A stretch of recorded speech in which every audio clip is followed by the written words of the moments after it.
Santa María, Madre de Dios, ruega por nosotros pecadores, ahora y en la hora de nuestra muerte. Amén. Gloria al Padre, y al Hijo, y al Espíritu Santo. Como en el principio, ahora y siempre, por los siglos de los siglos. Amén. Sagrado Corazón de Jesús, En vos confío. trono de la sabiduría, Ruega por nosotros.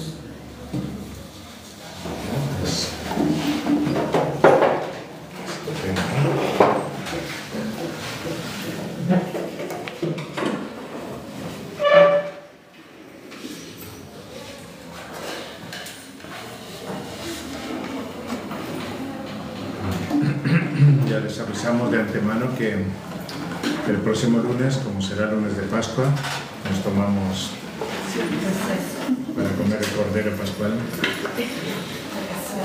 El que pueda, ¿no? Bien, recordará que la semana pasada hemos estado haciendo pequeños cursos sobre la ley moral, porque estaban apareciendo muchas cosas en torno al tema de la autoridad, que es lo que nos proponía el catecismo, y aunque el catecismo esto lo toca en puntos anteriores, pero estamos recordando unos elementos ya estudiados y siempre es bueno recuperarlos. Entonces, a la hora de hacer una división de la ley moral, veíamos que estaba la ley eterna, la ley natural y la ley positiva. Y después, eso en cuanto el Dios es el autor. Pero cuando el hombre es el autor, entonces tenemos dos tipos de leyes, que son la eclesiástica y la civil. La semana pasada, Dios mediante, pues vimos la ley eterna, la definimos, explicamos un poquito cuáles eran sus propiedades, y luego pasamos a la ley natural, que ya decíamos que no es otra cosa que la participación de la ley eterna ya en la criatura racional. Veíamos lo que era el contenido de esa ley y las propiedades también, ¿no? Que es universal, que es inmutable, que no admite dispensa y que es evidente porque se basa en unos grandes principios. Tenemos que formarnos bien porque no es compatible con la inteligencia del hombre ignorar la ley natural. No es buena idea. Hoy tenemos que entrar ya en lo que se llama la ley divino-positiva. Divino-positiva, eso es lo que vamos a trabajar en esta jornada, por la gracia de Dios. Bien, entonces vamos a decir que la ley divino-positiva ¿qué es? Pues es esa ley que, procediendo de la libre voluntad de Dios legislador, porque hemos dicho, ¿verdad?, que la ley eterna, la ley natural, la ley divino-positiva, el autor es Dios, ¿no? Entonces, procediendo de la libre voluntad de Dios como legislador, se comunica al hombre por medio de una revelación divina. ¿Es conveniente esta revelación? ¿Es conveniente esta proclamación? Sí, lo podemos afirmar por dos cosas. Es verdad que todos los hombres tenemos la ley natural impresa en nuestros corazones, de manera que se pueden conocer los principios más básicos con el uso sano de la razón. Sin embargo, no olvidemos que el hombre no está en este momento viviendo en ese estado de naturaleza íntegra, tal y como Dios la creó, sino que está herida por el pecado, desde que se ha cometido el pecado original. Entonces, influyendo eso e influyendo también los pecados personales de cada quien, ¿verdad? No le vamos a echar toda la culpa al pecado original, pero tenemos nuestros pecados personales. Con eso, con bastante frecuencia, nuestro entendimiento a veces se nubla o se oscurece, por lo cual Dios nuestro Señor, pues para facilitarnos las cosas, porque Él siempre es de esa manera con nosotros, ¿no?, quiere revelarnos su voluntad, de manera que todos los hombres puedan conocer lo que se debe hacer para agradarle con más facilidad. Además, que yo tenga la certeza de que estoy haciendo lo que realmente Dios quiere y, por supuesto, no sea movido a error. Entonces, Dios nuestro Señor no se contenta solamente con grabar en la naturaleza humana su ley, sino que además la manifestó. ¿Cuál es el lugar privilegiado de la manifestación del Señor de esta ley divino-positiva? Pues yo creo que el lugar más claro es el que todos conocemos, es un monte. es un monte, ¿no? Precisamente muchos predicadores suelen decir que del monte Sinaí luego tenemos que pasar al monte de las bienaventuranzas, ¿verdad? Se complementa un monte con el otro, así como se ve también el Tabor con el monte Calvario. Entonces, en el Antiguo Testamento, claro, el monte Sinaí va a ser un lugar privilegiado. Ya allí el pueblo elegido, ha sido liberado de Egipto, ha podido tener la claridad, otra cosa es que su voluntad asienta o no, pero ha podido tener la claridad de quién es su Dios, de cómo lo trata, de cómo le acompaña, ¿no? De cómo tiene todas las garantías de que no es un diosecillo de Egipto, ¿no? No es una rana, no es algo así.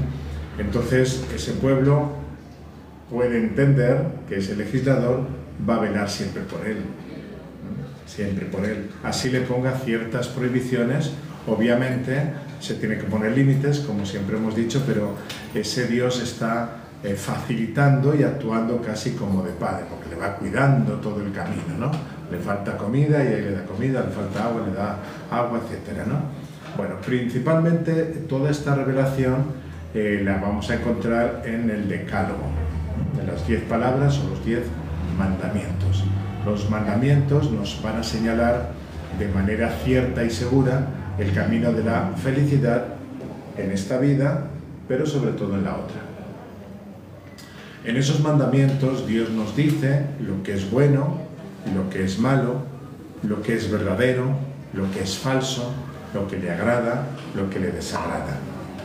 Y básicamente eso es lo que estamos nosotros estudiando en la exposición de los 10 mandamientos, y ahora ya desde el Catecismo de la Iglesia Católica. Entonces, la primera razón sería esto, ¿no? Que todos tenemos la ley natural impresa en nuestros corazones, pero por razón de que podemos equivocarnos con las influencias de la concupiscencia, origen del pecado original, y los pecados personales, ¿no? Pues para que no esté la cosa tergiversada y facilitada, el Señor nos da esa revelación. La segunda cosa que podemos añadir aquí es que el hombre, sin lugar a dudas, por su creación, ¿no? Por voluntad divina, también está destinado a un fin sobrenatural. No se acaba la cosa aquí en la tierra, que sería el fin natural, ¿no? Y para que podamos dirigirnos a ese fin y alcanzarlo, pues con la ayuda de Dios tenemos que cumplir preceptos, además de los naturales, otros preceptos. Por eso nuestro Señor Jesucristo lleva a la perfección la ley que Dios dictó a Moisés en el Sinaí. Yo no he venido a abolir la ley, dirá, sino a darle plenitud. Lleva a la perfección, lleva a la plenitud, pero ahí tenemos algo muy interesante, ¿no? Porque Dios le dice a Moisés, vas a decir al pueblo que tiene que cumplir esto para que se selle la alianza. Pero cuando nosotros estamos en el monte de las bienaventuranzas, Jesucristo básicamente se está describiendo Él. Entonces Él se pone como modelo. El Verbo se ha hecho hombre y es causa ejemplar para todos nosotros. Entonces, más fácilmente podemos ver, ¿verdad?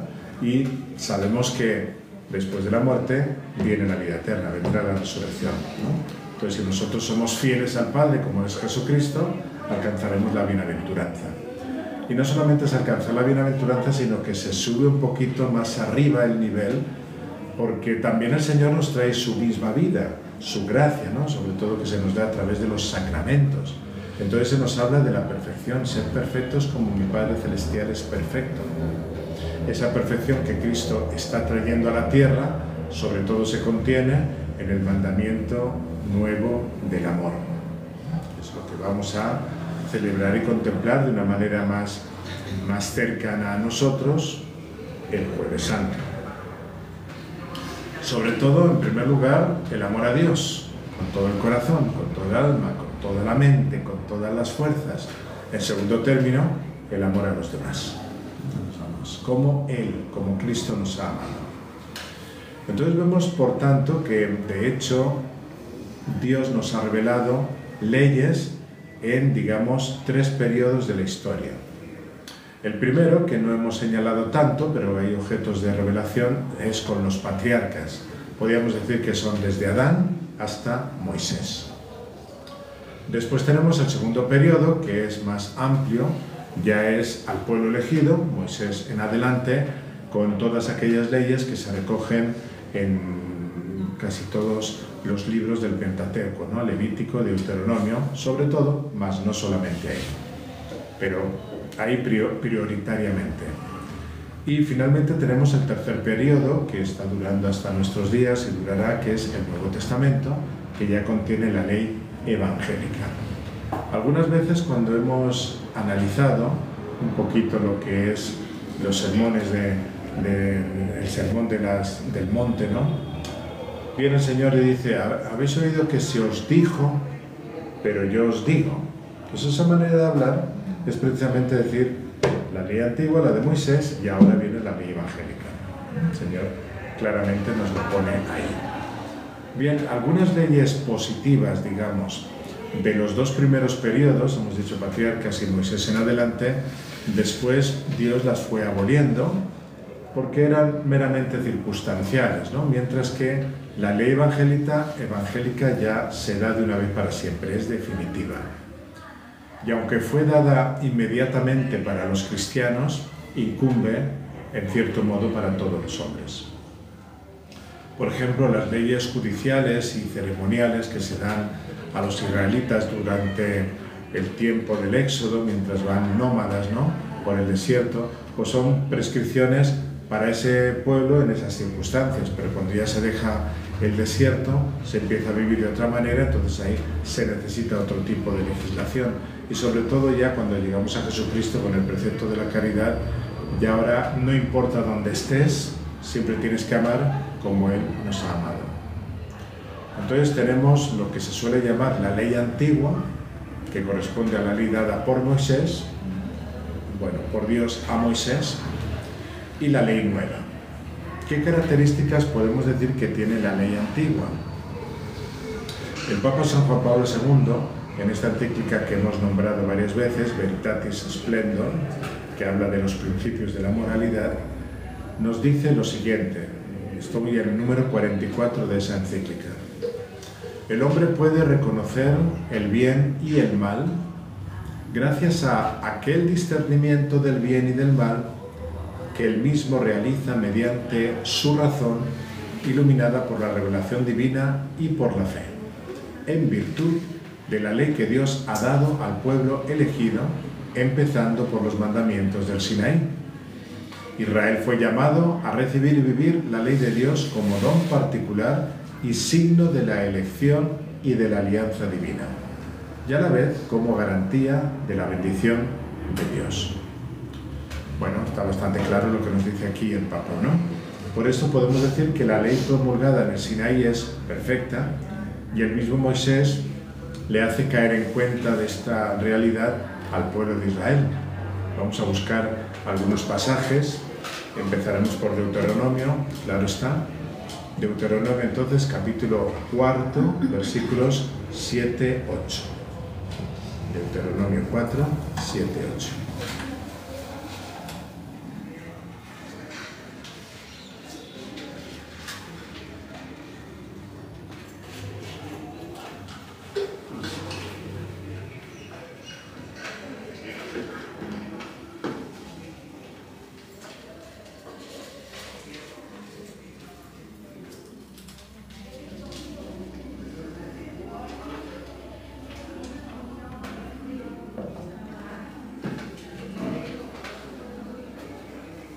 Y en efecto, ¿hay alguna nación tan grande que tenga a los dioses tan cerca como lo está Yahvé, nuestro Dios, siempre que le invocamos?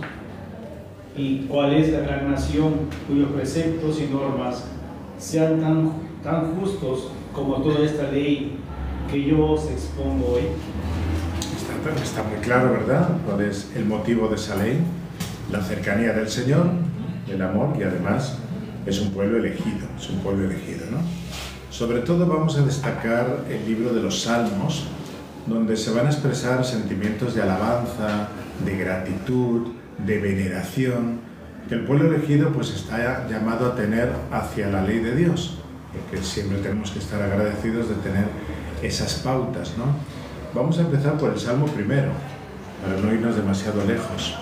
El Salmo primero, los primeros versículos, el 1 y el 2. El 1 y el 2. Salmo 1, 1, 2. Otra persona, si quiere, para que vayamos un poquito más ligeros, puede buscar el 19. Salmo 19, los versículos 8 y 9. Los leemos en ese orden. Primero el Salmo 1 y luego el 19. Feliz quien no sigue consejos de malvados, ni anda mezclado con pecadores, ni en grupos de necios toma asiento. Ni en grupo de necios toma asiento, sino que se recrea en la ley de Yahvé, susurrando su ley día y noche. Entonces es dichoso aquel sensato, además, ¿no? Voy a escuchar ahí historias teniendo la ley de Dios, ¿no? Ya el Salmo primero ya tenemos aquí una bienaventuranza al que sigue ese camino. El 19, ¿lo encontraron?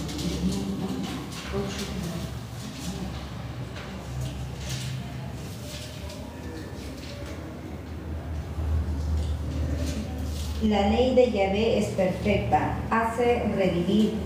El dictamen de Yahvé es veraz, instruye al ingenuo. Los preceptos de Yahvé son rectos, alegría interior. El mandato de Yahvé es limpio, ilumina los ojos. Muy bonito este salmo porque nos va diciendo que el que entra en ese camino de la ley pues tiene como esos frutos, ¿no? Esa paz, esa tranquilidad de conciencia, etc.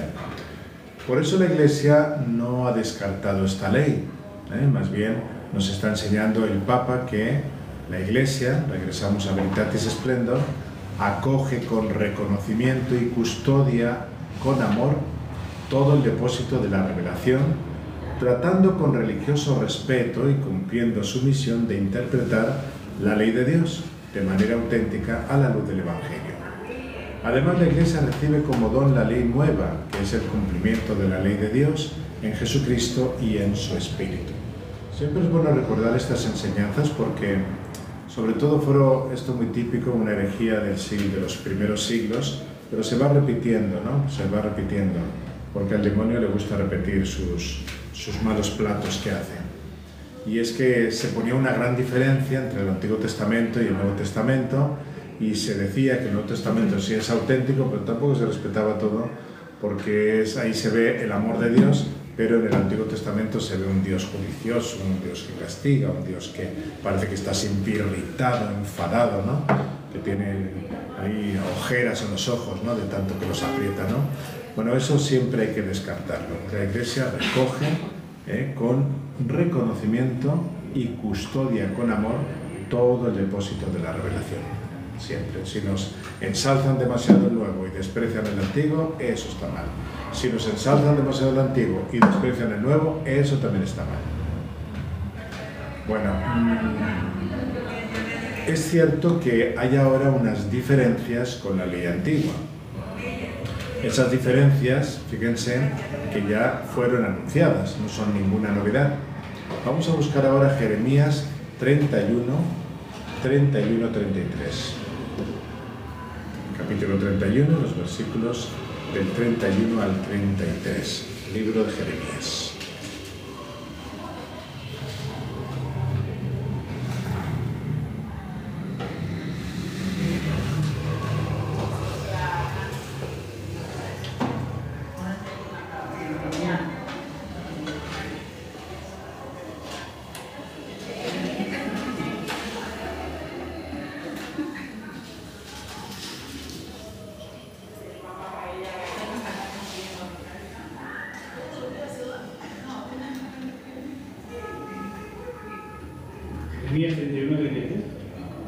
Jeremías, el capítulo 31, versículos 31 al 33. He aquí que días vienen, oráculo de Yahvé, en que yo pactaré con la casa de Israel y con la casa de Judá una nueva alianza. No como la alianza que pacté con sus padres cuando les tomé de la mano para sacarlos de Egipto, que ellos rompieron mi alianza y yo hice estrago en ellos, oráculo de Yahvé, sino que esta será la alianza que yo pacte con la casa de Israel después de aquellos días, oráculo de Yahvé. Pondré mi ley en su interior y sobre sus corazones la escribiré, y yo seré su Dios y ellos serán mi pueblo. Es el anuncio, ¿verdad? Estamos en tiempos complicados porque estamos previos o durante el exilio, pero hay una esperanza y llegará una nueva alianza. Esa nueva alianza tiene que tener ley y ya será de corazón a corazón, no será una cosa solamente externa, sino de corazón, que viene dado por medio de los sacramentos, ¿no? San Pablo es el que nos va a dar o nos va a hacer notar que esta ley, que es la propia de la nueva alianza, no fue escrita en piedras, sino en el corazón. Por eso nosotros nos guardamos las piedras de la nueva alianza. Ya lo tenemos en el propio corazón. Vamos a buscar como botón de muestra 2 de Corintios 3:3. 2 de Corintios 3:3. A ver qué cosa tan bonita dice ahí San Pablo.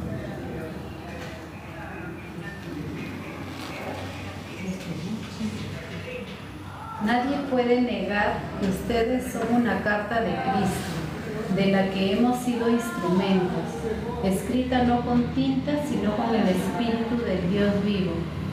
Carta no grabada en tablas de piedra, sino en corazones humanos.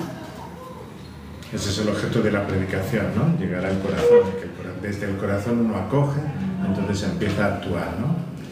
Entonces nos vamos dando cuenta de que la ley interior de la que estaba hablando Jeremías en el capítulo 31, los versículos hemos dicho del 31 al 33, escrita, ahora se trata de una ley interior. Una ley interior escrita no con tinta, sino con el Espíritu de Dios vivo. Sois templos del Espíritu Santo, ¿no? O sea, el Espíritu Santo dentro de nosotros va obrando. No está en tablas de piedra, sino en tablas de carne, en los corazones. Es una ley de perfección y de libertad. Creo que si no ha pasado su numeración, encontrará eso en el versículo 17 de ese mismo capítulo de la 2 de Corintios, ¿eh? Una ley de perfección y de libertad. En la carta a los Romanos nos dirá que es una ley del Espíritu que da la vida en Cristo Jesús. Una ley del Espíritu que da la vida en Cristo Jesús. Sobre esto enseña Santo Tomás, comentando precisamente la carta a los Romanos, lo siguiente. Se puede llamar ley en doble sentido. En primer lugar, ley del Espíritu es el Espíritu Santo, que por inhabitación en el alma no solo enseña lo que es necesario realizar, iluminando el entendimiento sobre las cosas que hay que hacer, sino también inclina a actuar con rectitud. En segundo lugar, ley del Espíritu puede llamarse el efecto propio del Espíritu Santo, es decir, la fe que actúa por la caridad, que era el antiguo, seguirá siendo, ¿no?, lema episcopal de Monseñor Strockman, ¿no?, de Gálatas 5:6, la cual, por eso mismo, enseña interiormente sobre las cosas que hay que hacer e inclina el afecto a actuar. Bueno, entonces, en resumen, es la intervención del Espíritu Santo dentro de nosotros, ¿no? Esta ley que está en el interior y que la pone Dios, por ejemplo, pues a través del sacramento, ¿no? Suele implicar que uno no quiere ese matrimonio para que le estén dañando continuamente, para que se guarde una fidelidad hasta el final. Eso es lo que se busca. Eso se puede, eso se debe explicar, pero parece obvio que no hay que gastar demasiadas palabras para ratificar eso. Más bien lo que normalmente se va a ver mal es la infidelidad en el matrimonio, ¿no? Hay una diferencia entre la ley antigua o la ley de Moisés y la ley de Cristo. Y es que la ley de Moisés pone claro lo que hay que hacer, pero el hombre tiene que esforzarse para cumplirla. En cambio, la ley nueva, con la nueva alianza, ya se nos da una fuerza, que es el Espíritu Santo, que trabaja con nosotros siempre y cuando nosotros trabajemos con Él. Eso también tiene que ser obvio. No vamos a pretender, ¿no?, que nos dé el Espíritu Santo para que nosotros no hagamos nada y Él lo haga todo. Pues entonces que se vaya Él al cielo, nosotros nos lo tendremos que ganar, pero tiene que ser en anuencia con Él, ¿no? Eso es lo nuevo que está trayendo el Espíritu Santo, porque ilumina nuestra inteligencia para que conozca con mayor exactitud el bien. Y gracias al Espíritu Santo, el bien tiene como mayor sabor en nosotros, da como un gusto el cumplir la ley. Y eso se nota mucho cuando oímos a personas que, por ejemplo, han superado sus vicios. Pues además esa persona ya no solamente no comete las cosas malas, sino que ya no siente el deseo que antes tanto apetecía.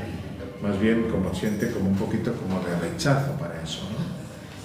El Nuevo Testamento habla de algo nuevo, hay que hacer algo nuevo. Entonces el Espíritu Santo nos da un conocimiento como más profundo de dónde está el bien y dónde está el mal. Y eso nos ayuda, por supuesto, mucho, ¿no? Pero además nos está dando un vigor para poder realizar el mal, aunque no anula nuestra libertad, ni tampoco, ¿verdad?, las fuerzas del mal que pueden seguir instigándonos. Además nos da el sabor, sobre todo con ese don de la sabiduría, el sabor de la virtud para desearla. De la misma manera, pues parece obvio que si estas son las leyes que nos ha puesto el Creador y que el Creador no quiere nuestro mal, obviamente lo que quiere es nuestro bien. Yo quiero que el pecador se convierta y viva, dirá nuestro Señor. Entonces podemos sacar una rápida conclusión. Las leyes que pongamos los hombres tienen que tener la base de lo que ha puesto Dios. Porque si todas esas leyes las que ha puesto Dios nos están ayudando a alcanzar el fin sobrenatural, parece obvio que si nosotros empezamos a poner leyes y están de acuerdo con la ley de Dios, estamos colaborando para que podamos irnos al cielo todos. Esto es lo que origina la ley positiva humana. La ley positiva humana. La ley positiva es aquella que es puesta, posita, sería en latín, por eso se llama así, positiva, puesta por la voluntad humana. Ya se trata esa voluntad de que es un rey, ya que es un parlamento, ya que es un referéndum, bueno, de cualquier manera que se llegue, no es vinculante por ella misma, sino que tiene una fuerza de obligatoriedad en la medida en que expresa y es fiel a las leyes mencionadas previamente, que son las que Dios ha dado. En ciertas circunstancias no obliga en absoluto. Por ejemplo, cuando está prescribiendo algo totalmente contrario a la ley natural, como sucede, por ejemplo, con la legislación particular de un país que pretende obligar, por ejemplo, a un médico a que violente su conciencia y asesine a un feto humano. No obliga. Claro que nos pueden coaccionar de una manera o de otra, eso lo pueden hacer, pero yo no tengo por qué seguir esa ley. Es lo que pasa también pues, con los mártires, ¿no? Bien, entonces nos toca ya abordar el tema de las leyes humanas. Como ya acabamos de decir, las leyes humanas son las que están dictadas por la legítima autoridad, ya sea eclesiástica o ya sea civil. Siempre tienen que mirar al bien común, siempre tienen que estar ordenadas al bien común. Que la legítima autoridad tenga verdadera potestad dentro de su específica competencia para dar leyes que obliguen, eso no hay que ponerlo en duda. Que la legítima autoridad tenga verdadera potestad dentro de su específica competencia para dar leyes que obliguen, no ponemos duda alguna. Más bien surge de la misma naturaleza de la sociedad humana, que sigue siempre una dirección y un control por medio de algunas leyes. De suyo, tomada en esta forma que acabo de mencionar, es obligatoria ante Dios toda ley humana legítima y justa. Legítima y justa. Es decir, toda ley que quede ordenada al bien común, haya sido promulgada por la legítima autoridad dentro de sus atribuciones, sea buena en sí misma y en sus circunstancias, y se imponga a los súbditos obligados a ella en las debidas proporciones. Entonces tenemos ahí 4 cositas. Se ordene al bien común, sea promulgada por la legítima autoridad dentro de sus atribuciones. Tercera, sea buena en sí misma y en sus circunstancias.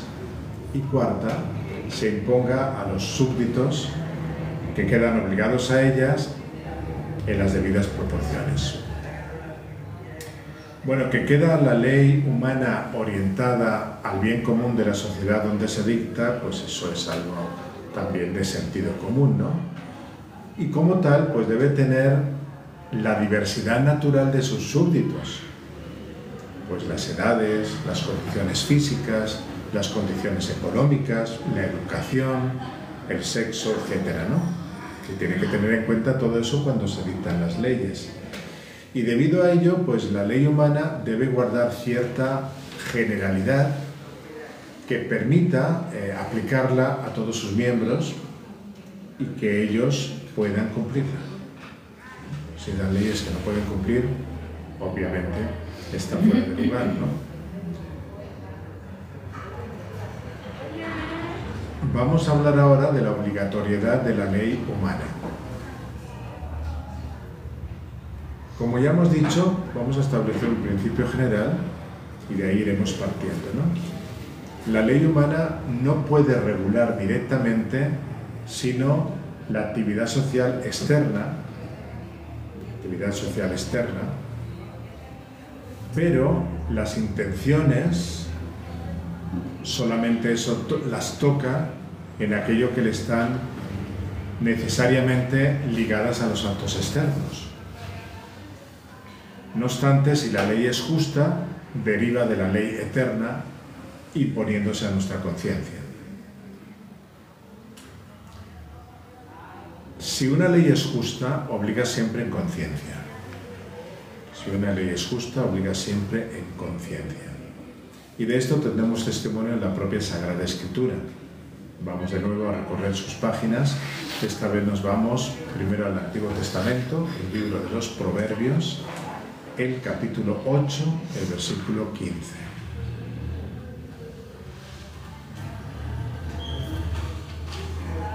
Entonces, Proverbios 8, 15.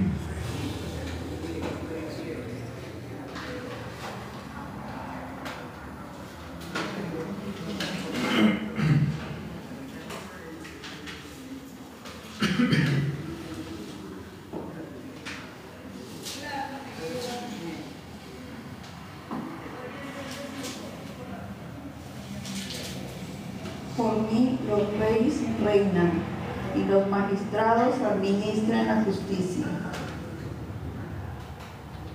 Ahí se acaba. Bueno, pues lea el siguiente,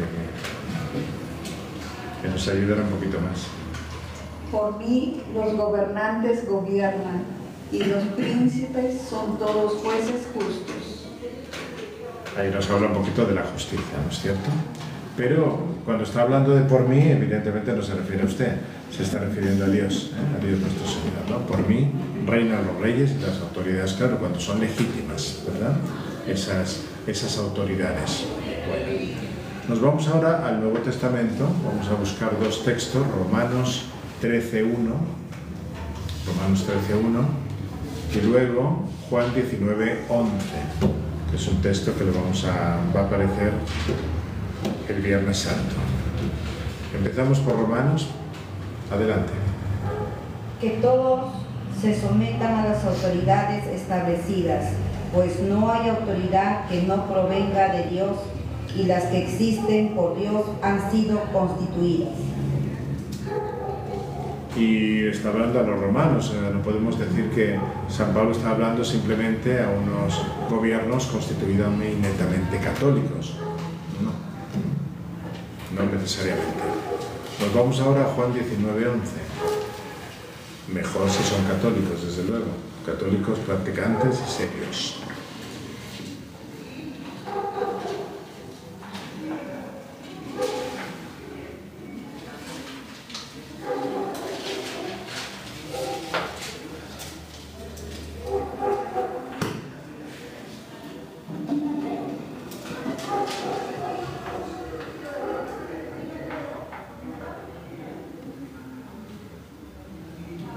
respondióle Jesús: no tendrías ningún poder sobre mí si no te hubieras sido dado de lo alto. Por esto los que me han entregado a ti tienen mayor pecado. Sabemos que el que lo dice es nuestro Señor y está hablando con Pilato. Dicen que es el patrón de los aviadores. Poncio Pilato. No, Poncio Pilato, ¿no? Entonces, que era la autoridad máxima en aquellas zonas, delegada desde Roma, ¿no? Y además el que tenía la potestad para la sentencia o no, si no se te hubiera dado desde lo alto. Bueno, la justicia de las leyes, en realidad, ¿de qué depende? Pues de la rectitud de sus causas, ¿no? O sea que, ¿cuál sería la causa final? Pues la causa final es el bien común. Una ley es justa si está ordenada al bien común, pero sería injusta si no está ordenada o está traspasando las exigencias del bien común. O de repente el bien común queda subordinado al bien privado. Cuando se conculca el bien común de alguna manera, entonces es justo. El bien común es la causa última de esa ley, como hemos dicho en su definición. Pero también tenemos que atender aquí a la causa eficiente. Es decir, la causa eficiente es la autoridad que está escribiendo o está promulgando esa ley. Entonces una ley será justa cuando es promulgada por la autoridad legítima, la cual no puede extralimitar el poder que le ha sido conferido. Es injusta, en cambio, una ley que proviene de un poder ilegítimo o de un poder legítimo que está abusando de la extensión de su poder. Ahí esa ley sería ilegítima, se extralimitaría, sería injusta. Hemos hablado ya de la causa final, que es el orden común. La causa eficiente es quien promulga, ¿verdad?, quien da la ley, la causa de esa ley. Tendríamos que hablar aquí también de la causa formal. Estamos un poquito siguiendo el esquema aristotélico tomista. La causa formal. Pues decimos que en virtud de esa causa formal es justa una ley cuando se impone a los ciudadanos guardando proporción. O sea, que se exige una rectitud, pero también hay una equidad. Y sería injusta cuando sucede lo contrario, es desproporcionada. Y también tendríamos que ver aquí, en virtud de su origen última, que es lo que nos ha estado diciendo estos tres pasajes que hemos leído de Proverbios, de Romanos y de San Juan, ¿verdad? Si resulta que no contradice el bien sobrenatural, es una ley justa. Pero si se opone al bien sobrenatural, es una ley injusta. De todo esto podemos nosotros concluir que la ley injusta no tiene carácter obligante por sí misma. Y el motivo es muy simple, porque cuando es injusta, deja de ser ley. Tan sencillo como eso, pero no reúne las características de que lo sea. Ya Santo Tomás de Aquino decía, esta es una clara enseñanza, estoy citando al Magisterio de la Iglesia, que cita Santo Tomás. Esta es una clara enseñanza de Santo Tomás de Aquino, que entre otras cosas escribe: la ley humana es tal en cuanto está conforme con la recta razón y por lo tanto deriva de la ley eterna. En cambio, cuando una ley está en contraste con la razón, se la denomina ley inicua. Sin embargo, en este caso, deja de ser ley y se convierte más bien en un acto de violencia. Toda ley puesta por los hombres tiene razón de ley en cuanto deriva de la ley natural. Si va contra ella, pues sería contra la naturaleza del hombre, ¿no? Por el contrario, si contradice en cualquier cosa la ley natural, entonces no será ley, sino que será corrupción de la ley. Cuando esto explica Santo Tomás, está citando a San Agustín. San Agustín decía, no parece ser ley la que no es justa. O sea que vean que es finalmente el sentir siempre de la Iglesia, ¿no? Es más, cuando una ley está violando la ley natural o la ley revelada, y está ordenando, por ejemplo, el pecado, se necesita oponerse a ella. Entonces uno puede practicar lo que se llama la objeción de conciencia, es decir, desobedecerla. Esto lo señaló el Papa San Juan Pablo II para las leyes que violan el derecho fundamental de la vida, como es el aborto, como es la eutanasia. Dice el Papa ahí: repito una vez más que una norma que viola el derecho natural a la vida de un inocente es injusta y como tal no puede tener valor de ley. Entonces, en este caso, cuando una ley humana está induciendo a pecado, no solo es injusta y no obliga en conciencia, sino que es obligatorio en conciencia oponerse a ella. Obligatorio en conciencia oponerse a ella. O sea que cuando la ley es injusta porque fallan algunas de las condiciones que hemos dicho, no obliga, y en ocasiones puede ser incluso obligatorio desobedecerla abiertamente. La ley injusta, como no tiene rectitud necesaria y esencial a toda ley, no es ley, porque en primer lugar está yendo contra el bien divino. Entonces, si yo me pongo en contra de Dios, ya sabemos dónde va a acabar eso. Evidentemente no tengo ninguna obligación de seguir esa ley. Entonces parece que aquí es bueno aprender a distinguir entre legalidad y legitimidad. O sea, no es suficiente que una norma sea dictada dentro del legal establecido, incluso por las autoridades competentes, para que deba ser obedecida. O sea, se necesita que se acomode de una manera estricta a los principios de la ley natural y, por supuesto, de la ley divino-positiva que deriva de ella. Ahí sí ya tenemos las condiciones de la legalidad formal. Pero esto último es realmente lo que proporciona la legitimidad intrínseca. O sea, que no esté en contra de la ley divina positiva, ni mucho menos de la ley natural. Lo cual quiere decir que si una ley civil se opone manifiestamente a la ley natural o a la ley divina positiva o a la ley eclesiástica, que finalmente deriva de ahí, no obliga. En cambio, es obligatorio desobedecerla por tratarse de una ley injusta que está atentando contra el bien común. Sí, queda bastante clarito, ¿no? Bueno, pues después de estas aclaraciones que hemos hecho, ya casi vamos a dar por terminado hoy la sesión, y el próximo día, que ya les he dicho que no será el lunes próximo, sino al otro, continuaremos con el catecismo y tenemos que empezar a tratar el punto 2238.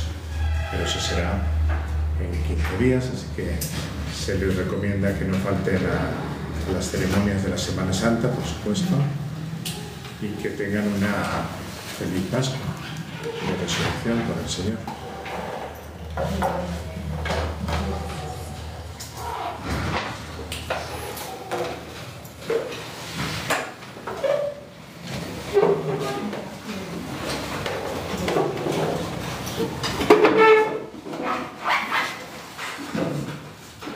Gloria al Padre, y al Hijo, y al Espíritu Santo. Como era en el principio, ahora y siempre, por los siglos de los siglos. Amén.